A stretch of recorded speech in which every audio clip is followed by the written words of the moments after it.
ধুলিয়ানে ডিউটিরত অবস্থায় অসুস্থ হয়ে হঠাৎ মৃত্যু শামশেরগঞ্জ থানার সিভিক ভলেন্টিয়ারের। মৃত সিভিকের নাম মানারুল হক, বয়স 42। তার বাড়ি শামশেরগঞ্জ থানার সাহেবনগর গ্রামে। শামশেরগঞ্জ থানায় কর্মরত ছিলেন মানারুল হক। ডিউটিরত অবস্থায় সিভিকের মৃত্যুতে শোকের ছায়া নেমে এসেছে শামশেরগঞ্জ থানায়। শোকস্তব্ধ পরিবারের সদস্যরাও। সূত্রের খবর, শনিবার রাতে ধুলিয়ানের একটি কাপড়ের দোকানে অগ্নিকাণ্ডের ঘটনা ঘটে।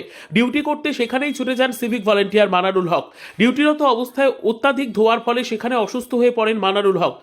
তারপর এই তড়িঘড়ি তাকে উদ্ধার করে অরূপনগর হাসপাতালে নিয়ে যাওয়ার পর তড়িঘড়ি একটি বেসরকারি হাসপাতালে নিয়ে যাওয়া হয়। চিকিৎসক সেখানেই মৃত বলে ঘোষণা করে তাকে। পুলিশ মৃতদেহ উদ্ধার করে ময়না তদন্তে পাঠিয়েছে। ডিউটিরত অবস্থায় সিভিক ভলেন্টিয়ারের মৃত্যুতে শোকের ছায়া শামশেরগঞ্জ থানা জুড়ে।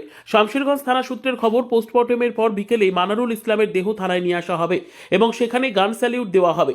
তারপরে দেহ কবরস্থ করা হবে বলে পরিবার সূত্রের খবর। মারা গেল ইনি আমার ছোট কাকু হচ্ছেন। উনি থানাতে ডিউটিতে এসেছিলেন। কোথায় এখানে একটা ফায়ার হয়েছিল, সেই ফায়ারটা নিভিয়ে টিভিয়ে আবার ব্যাক করেছিলেন। যে একটা মানে চা খেতে খেতে সবার সাথে হাসিভাবে গল্প করতে করতে চা খেতে খেতে আবার কি হলো, হঠাৎ করে পড়ে গেলেন। পড়ে যাওয়ার পর থেকে মানে ওনার সঙ্গী যারা ছিলেন তারা তাড়াতাড়ি করে আপনার পার্শ্ববর্তী যে ডিডিএইচ আছে সেখানে নিয়ে গেছিলেন। যে সেখানে ডাক্তার ঘোষণা করে যে মারা গিয়েছেন। মানে ওই আগুন, কালকে যে আগুন লেগেছিল, আগুনটা আগুনের ওখানে গিয়েছিল, স্পটে গিয়েছিল,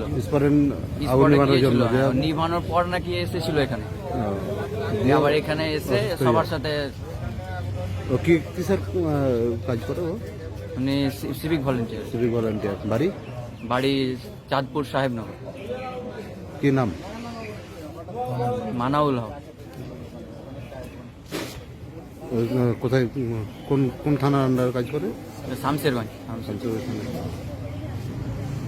বয়স কতটা হলো? বয়স 42 মতন হয়, 44 মতন। আপনার নাম? ইমাম হোসেন। আপনার কে? এটা আমার ছোট কাকু হয়েছে।